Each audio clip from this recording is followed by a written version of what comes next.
Hi folks, I hope everybody's doing good. I have a special knife to show today. And before we get started with that, I want to show you what I've been carrying the last couple days, which is like a gorgeous combo, don't you think? Was that made to be carried together? But anyway, the comment I want to make is everybody that follows my channel knows that the Barlow is my favorite pattern, which is true, and you can see why. But that doesn't mean that just because I keep Barlows up here, that the rest of the patterns I keep way down here. I have the Barlow and then a whole bunch of other patterns right up there with it that I really, really like. And I'm going to show you a few of them now, really quick, as we do our spin. The first one is one of the first knives I ever bought for my collection is this 1975 Boker USA. It's a Delrin cover, but they're beautiful. But this is a 8842 pattern, which is the equal end cigar jack. And this one comes with the spear point. Beautiful knife. And another pattern that I really like is the swell end jack. Thus the GEC 86 sitting out here. But let's take a look real quick. This is a George Wostenholme swell end. This also has a spear point.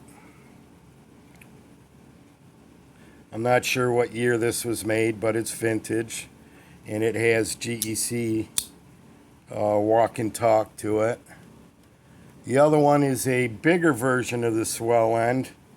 They actually call it a Barlow because of the bolster, but this is a 4-inch handle, which is probably the max length for a swell end jack that I've ever seen.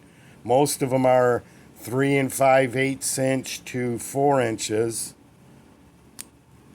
And this is the 4-inch. This was made by Olberts in Germany. And they were making these without Winchester's consent. And once Winchester found out about it, they shut them down. But it was made in 76. Really nice. So you got the 4-inch, the 3 5/8, and 3 3/4. And we'll take a look at that in a minute. I want to do a quick spin around the block here and show you the other patterns. As Google tells me to pronounce it, the leg oil. I really like that pattern. That's my first one there. And I love gun stocks, so I got 2 GECs out there, the GEC 44s. In the back there is another cigar jack, and that was made in the 50s by Pale Cutlery Company, so you can get a little light on it. And let's see, we'll show you a little bit of my setup here.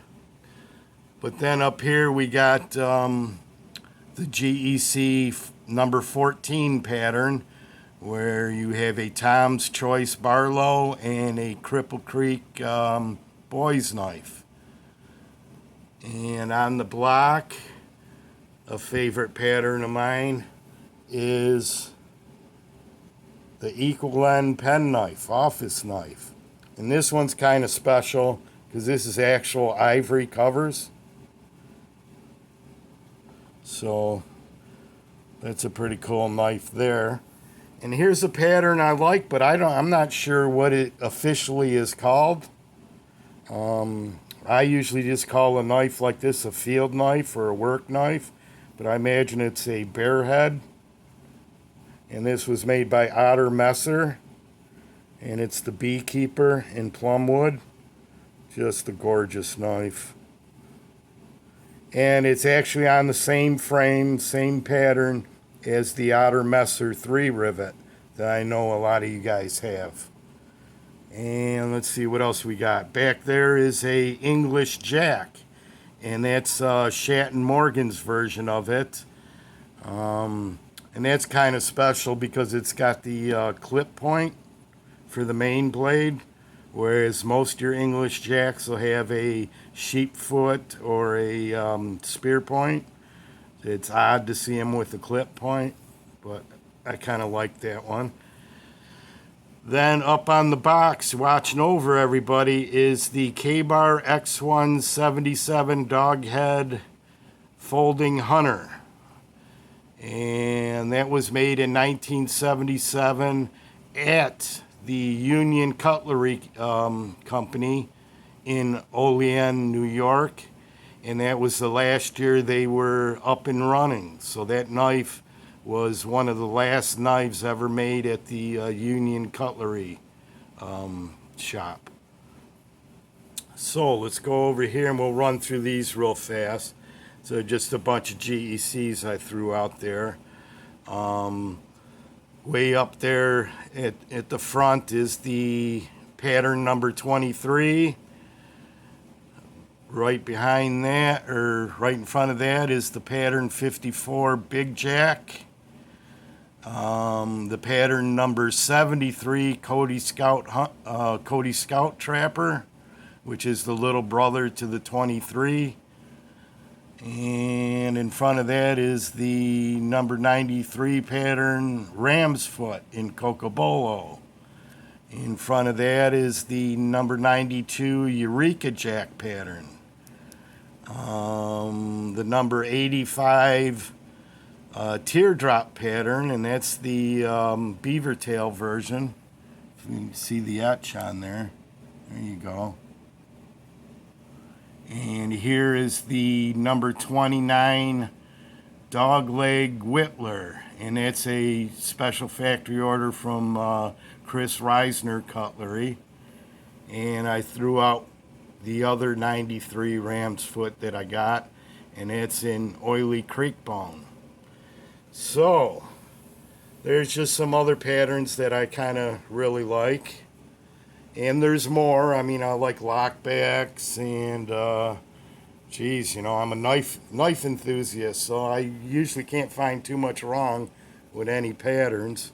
In fact, the one pattern that I really didn't think much of is the toothpick, and that's warming up to me. I just ordered another toothpick. So... but anyway, I know everyone's here to see the Waynorth 86. Let's take a look at the tube. And it's a Waynorth Cutlery, Blackjack, special factory order from Charlie Campagna. Here's a little message from Charlie. If you want to pause it and see what he's got to say. Hopefully you can get everything in. And it's the 86 1/2/19 Gabon Ebony. And like I said,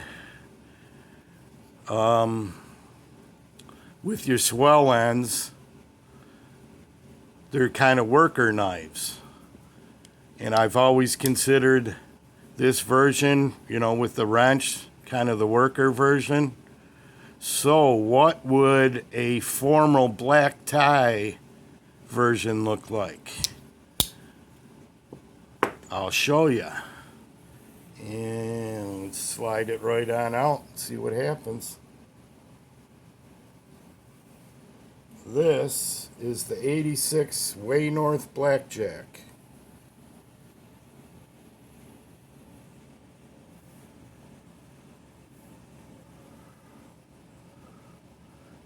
How's that look? Now I got this from a guy on excuse me. Got this from J45 on AAPK, and the reason why I'm giving him a shameless plug is he was pretty cool about everything, because this knife that you see on your screen was lost in the mail for over 2 months. And me being as antsy as I am, I had filled out a couple claims with the post office trying to find out where it was at. And, I was getting to a point where I was almost ready to jump off a bridge because I couldn't find out where the heck it was. You can't get any answers. So, but anyway, I was emailing back and forth with Jay, telling him that there's probably going to come a time when I'm going to ask you for a refund. I hope you don't give me any problems. And sure enough, he came right back, no, it's no problem at all. I'll give you a refund. You can have a refund now if you want it. But I told him, no, we'll just keep waiting. And he even looked around trying to find me a replacement. He sent me an email that to some extent said, I talked to Charlie about a replacement for this knife here. I talked to Charlie about a replacement, but he doesn't have any more left. So I'll have to give you a refund if that's what you want. And it didn't click in that he was talking about Charlie Campagna until Friday when I received this. And so I wrote him an email Friday night asking if he bought this from Charlie Campagna, the original one, because I know he was looking for the replacement. He went to Charlie to look for a replacement. But anyway, I wanted to find out if he bought this from Charlie Campagna. And sure enough, he did. He said he bought it right from Charlie's house. So I guess Jay's good friends with Charlie Campagna. And he was able to talk Charlie into selling one of his personal knives from his collection. Now, I'm not sure about that, if it was right from his collection or if it was Charlie just had like maybe a box full, maybe 5 or 10 of these laying around that he was selling to his friends.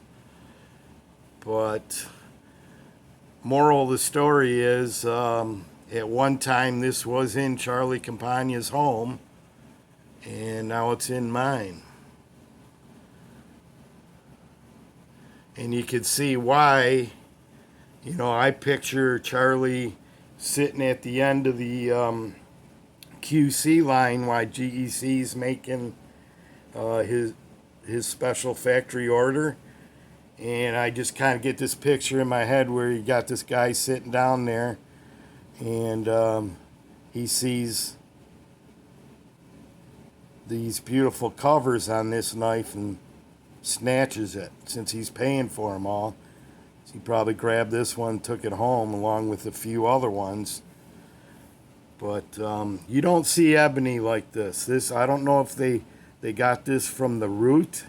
I know burl wood is right from the root, or near the root of the tree, but I'm not really sure with ebony wood. But anyway, there you go. There's some special ebony that you're not going to see very often. Take another look at the front.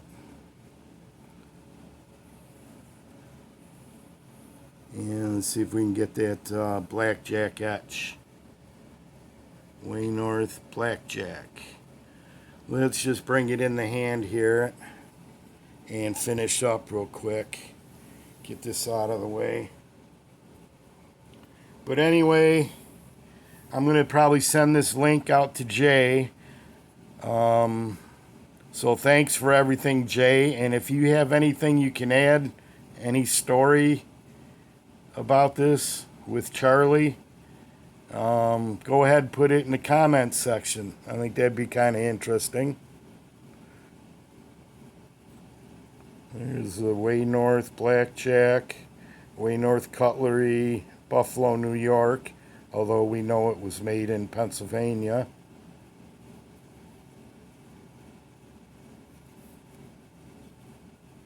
Nothing on this side.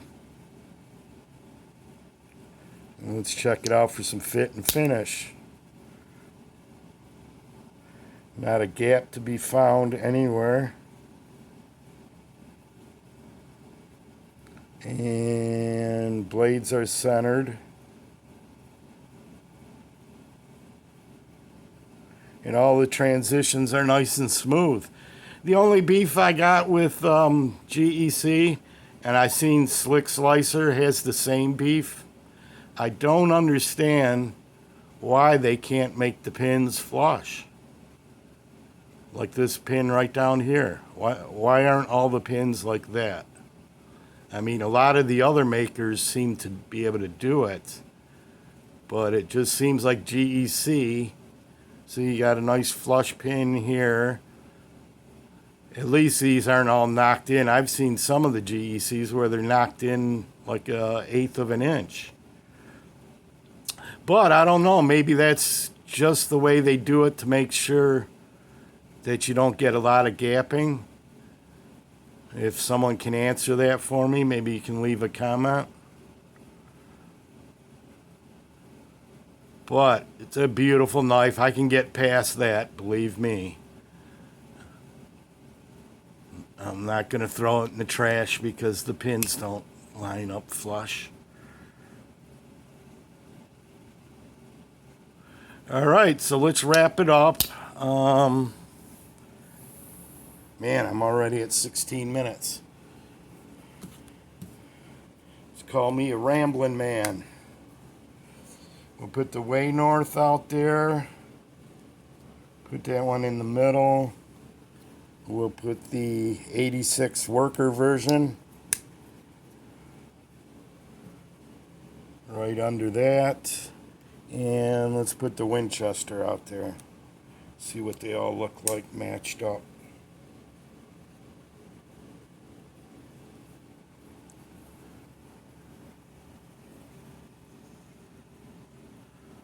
Well, now that looks special, don't it? Look at that ebony. My God. What is going on with that? That's got to be some kind of burl. But anyway, folks, until next time, take care. Peace. Bye-bye.